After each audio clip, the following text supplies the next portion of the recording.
Hey guys, 2K and Gearbox let loose the first wave of information about their endgame content for Borderlands 3. We also got a new article on the Borderlands website, an exclusive interview from IGN, and the official interview Paul Sage gave at Gamescom.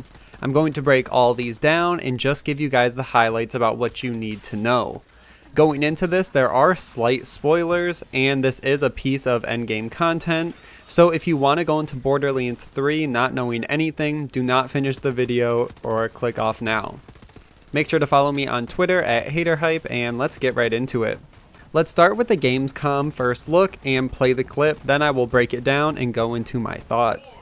The thing, though, that everyone is always curious now, I know it's kind of silly to be talking about the endgame before the game's even out, but folks want to know, what's the challenge? What can you tell us about the endgame for Borderlands 3? All right, so all this week and probably next week and a few more weeks, we're going to be talking about endgame. Yeah. The first two things we're going to talk about, the first one is called a Circle of Slaughter. Okay. We're bringing back Circle of Slaughter from Borderlands, right? And it's just this wave after wave survival mechanic of fighting off enemies. And the cool thing about this is that, the more you survive, the better your rewards are.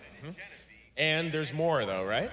There is more. Okay. So we're announcing something called Proving Grounds. Okay. Okay, Proving Grounds starts off with the Eridians, right? We got footage here, right? Yeah, we're showing off, a little bit of the Proving Grounds here. Yes. Okay. And the nice thing is you have to go throughout the game and discover Eridian writing. This is this ancient alien race. Yep. And then you find the coordinates to planets once you kind of decipher all these things. And then you find out that you can take a mission from this Eridian that you see here, and the mission has different objectives in it, right? So it's got one, which is kill everything, because Borderlands. Of course, yeah. And then it's got optional objectives, like don't die, all right? Do it within a certain amount of time, and kill a certain thing. So you can see all that, Yeah, you can see the optional objectives right here. Yep. And then the nice thing about the optional objectives is that if you do those optional objectives, at the end we have a chest, and the loot gets better, how the optional objectives play out. So if you're really good, you'll get the best loot in the game. Super replayable, obviously, for people to kind of it's all about replayability at this point, yeah. Awesome. Well, that's amazing. And so time-based, obviously, going through there with you and your friends and having an amazing time. So this, obviously, the Proving Grounds, this is one map. Are there multiple Proving Grounds, obviously? Yeah, there's about 7 different Proving Grounds scattered throughout the game. Or actually, sorry, I said 7, I meant 6, but words. Okay. I'm sure there'll be more down the road. Right. But all right, so that's, and I'm sure there's probably even more in game, or? There's all sorts of in-game. Again, like I said, we're going to talk about it more. We have something called Guardian Rank, which is if you play Borderlands 2, it's like Badass Rank 2.0. Yeah. We'll be talking a lot about that. So yeah, a lot of stuff coming up.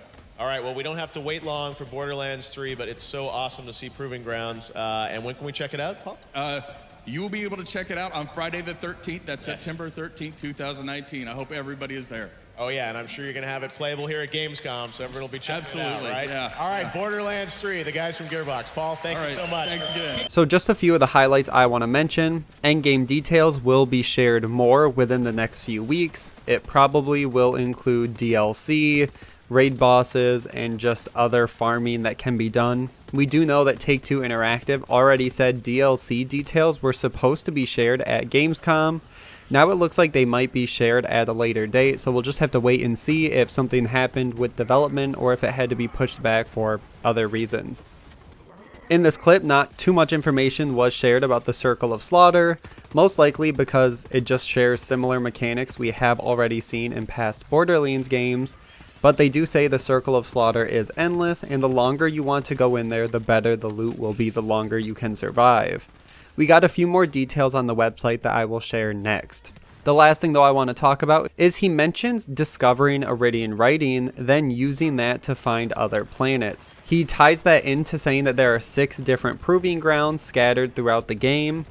Now, I normally would say that each Proving Ground is tied to a planet we will have in-game, so one on Pandora, one on Promethea, one on Eden 6, and one on Athenas.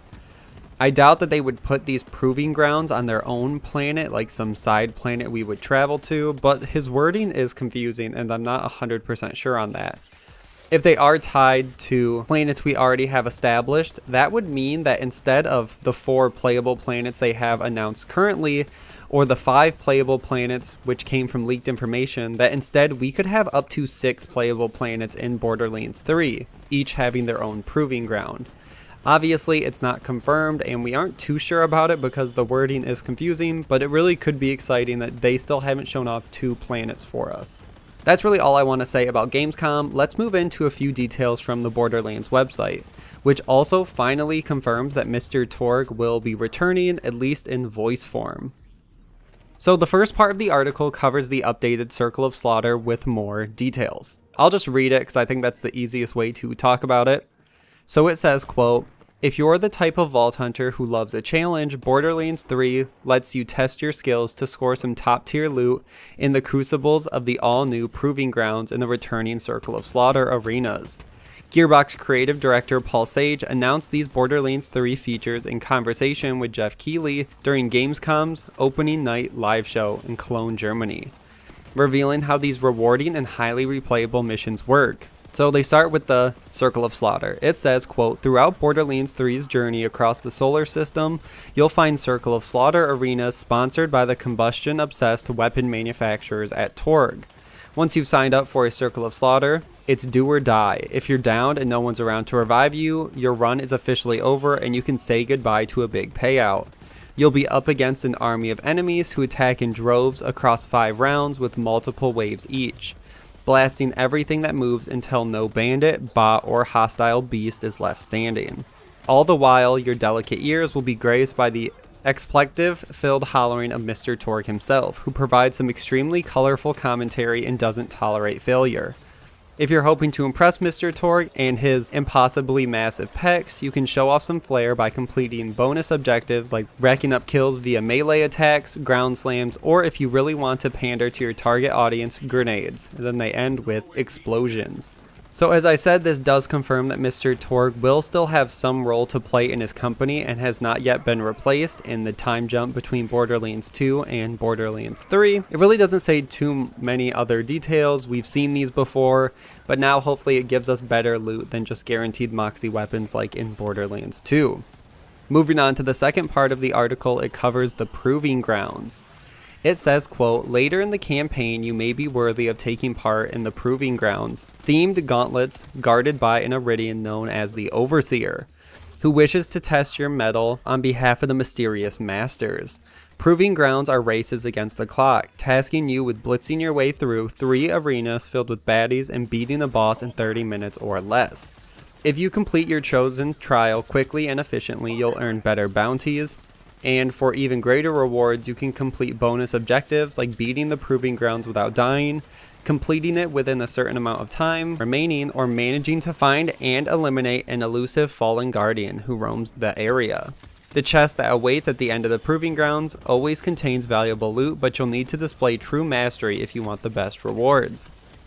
Now for me, what's interesting, aside from having a 30-minute quick mission that provides loot, is the mention that this new Eridian is called the Overseer. This is probably only the second Eridian we've ever seen in game, besides the Watcher, and it kind of sounds like this Overseer is working for these mysterious masters.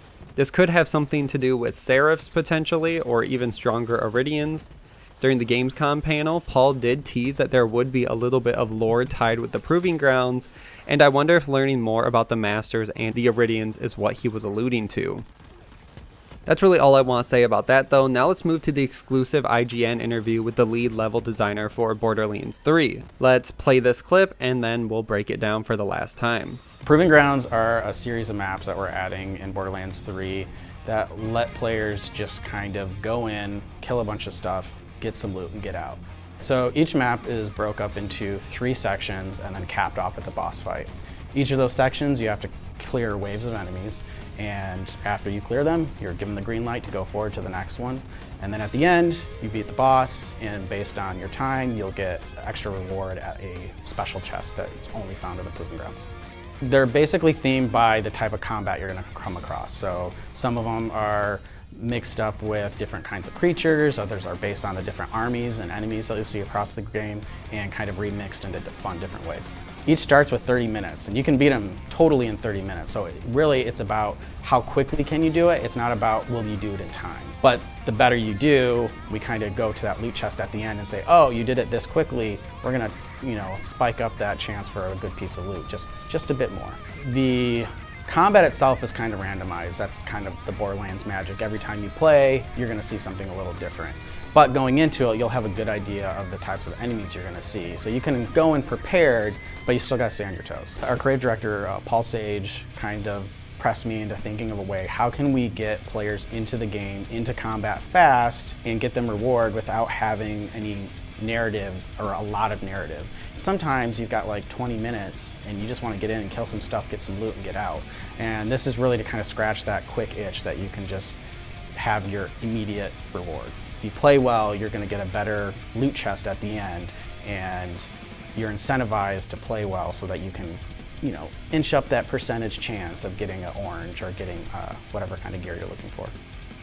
We like to let players play the game how they want, and that's still paramount to this set of maps. So you can go in by yourself, but obviously when you play in co-op, more badass enemies show up and they have better loot, and we do a little scaling too, that the harder the game is, the better reward, and that all still applies here. So what's great about Proving Grounds is you can totally go here at any time and the content does level to you. So you'll know 100% of the time when you go into these, you get a relative challenge. So it's not kind of like a pushover later. What's great about this is, you know, if there's a particular type of combat you really enjoy, let's say you really like fighting the Maliwan army, you could go to the Proving Ground that features them and know that you're going to get to see the whole army in about 20 to 30 minutes and have a really fun combat, and it will be there from the teens all the way to 50. All the loot that you get in these carries over to the main game because it's all part of the main game, and it's actually accessed through progress in the campaign. It's just a special set of maps that you can go and play at any time. You are timed, but it's really just about going quick. It's not about who did it the fastest. You know,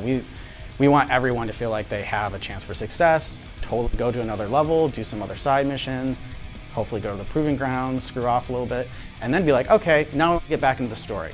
Take my character and go right back to the story. I think this gives us more information than what Sage told us. He does say that maps will be broken up into 3 sections and they will finish with a boss fight. He says that we will get waves of enemies, which isn't too surprising, and the chest rewards are based on time for how quickly you can beat it under the 30-minute mark. In the gameplay shown, we see that the chest that is rewarded is an Eridian chest, and if you remember a while back, I actually covered how they did announce all manufacturers will have their own chests in-game.